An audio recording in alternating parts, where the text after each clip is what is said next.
बेशक गद्दार न तुमसे संभाले गए, मगर इतने बड़े गुनहगार तो हम भी न थे कि बेआबरू करके जो यूं निकाले गए। जी हाँ, ये पंक्तियां फिलहाल कांग्रेस के वरिष्ठ नेता एवं पूर्व कैबिनेट मंत्री कैप्टन अजय यादव पर बिल्कुल सटीक बैठती है। अहमदाबाद के अधिवेशन के दौरान हरियाणा प्रदेश के एक दमदार व प्रभावशाली नेता होने के बावजूद कैप्टन अजय यादव के साथ कांग्रेस ने जिस तरीके से व्यवहार किया, उससे तो ये 100% लगने लगा है कि प्रदेश कांग्रेस में बचे मुट्ठी भर प्रभावशाली नेता भी अब देर सवेर अपने लिए कोई दूसरा घर तलाशना शुरू कर देंगे। कांग्रेस के अधिकांश प्रभावशाली नेता पार्टी को टाटा कर दूसरी पार्टी में जा चुके हैं। कैप्टन अजय सिंह यादव का प्रदेश कांग्रेस में अपना एक अलग ही मुकाम है। कैप्टन अजय सिंह यादव लगातार 6 बार विधायक रह चुके हैं। इसके साथ साथ कैप्टन बिहार के पूर्व मुख्यमंत्री लालू प्रसाद यादव के समधी भी हैं। इसके बावजूद शीर्ष नेतृत्व ने एक्शन लेते हुए उन्हें ओबीसी पार्टी के राष्ट्रीय पद से हटाकर डॉक्टर अनिल जयहिंद को इस पद की कमान सौंप दी है।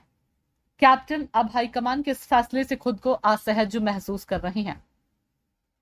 क्योंकि कैप्टन को पद से हटाने का पत्र ऐसे समय में सामने आया जब खुद कैप्टन महाराष्ट्र के सोलापुर में ओबीसी मोर्चा के कार्यक्रम में बतौर मुख्य अतिथि शामिल होने जा रहे थे। लेकिन जैसे ही उन्हें इस बात का इल्म हुआ कि उन्हें पद से हटा दिया गया है, तो वह बीच रास्ते से ही वापस लौट गए। क्या पार्टी के किसी राष्ट्रीय स्तर के पद की जिम्मेदारी निभाने वाले किसी नेता के साथ इस तरह का व्यवहार किसी भी दल को शोभा देता है?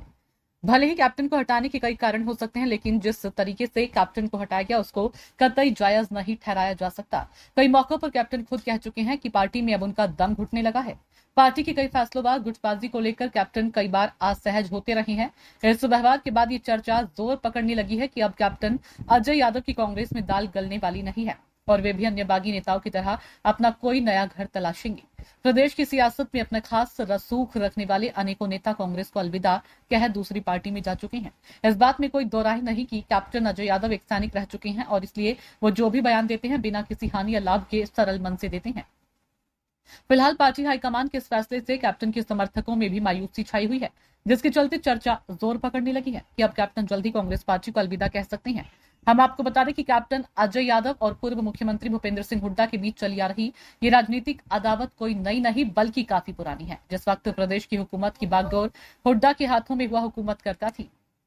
और कैप्टन उस हुकूमत में वजीर हुआ करते थे, तब भी कैप्टन हुड्डा के खिलाफ खुला मोर्चा खोलने में कोई संकोच नहीं करते थे। लेकिन कैप्टन अजय यादव ने कांग्रेस के एहसानों को भी सदैव याद रखा और उन्होंने अपनी इस जंग को सिर्फ भूपेंद्र हुड्डा की स्वार्थी नीति और नियत के खिलाफ ही रखा और पार्टी के प्रति अपनी निष्ठा और समर्पण भाव में कभी कोई कमी नहीं आने दी। हालांकि कुछ समय से हुड्डा के प्रति कैप्टन के बयानों में भी नरमी नजर आ रही थी, लेकिन गत लोकसभा चुनाव में खुद कैप्टन की गुरुग्राम से टिकट कटने और उसके बाद बेटे चिरंजीव राव की रेवाड़ी विधानसभा सीट से हुई हार ने कैप्टन को अंदर से तोड़कर रख दिया और इसी हार और मात के कारणों के चलते कैप्टन और हुड्डा के बीच अलगाव और ज्यादा दिखाई दिया,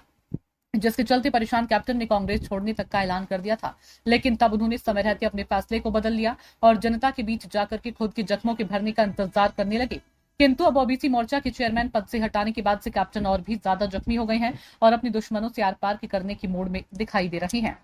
यह भी एक कड़वा सच है कि कांग्रेस हाईकमान कैप्टन के खिलाफ लिए गए इस तरह के फैसलों से खुद अपने ही पैरों पर कुल्हाड़ी मार रही है और भूपेंद्र हुड्डा सरीखे जो नेता अपनी सियासी विरासत को बचाने और आगे बढ़ाने के चक्कर में कांग्रेस की गोभी खोदने का काम कर रहे हैं और नेताओं के प्रति पार्टी हाईकमान का मौन रवैया पार्टी के निष्ठावान व समर्पित कार्यकर्ताओं की कमर तोड़ने का काम कर रहा है। हैरत की बात तो यह भी है कि हाईकमान की ओर से की जाने वाली इस प्रकार की कार्रवाई से खुद हुड्डा पिता पुत्र और उनके चेले चपाटे बचे रहते हैं और कुमारी शैलजा चौधरी, बीरेंद्र सिंह, रणदीप सुरजेवाला व कैप्टन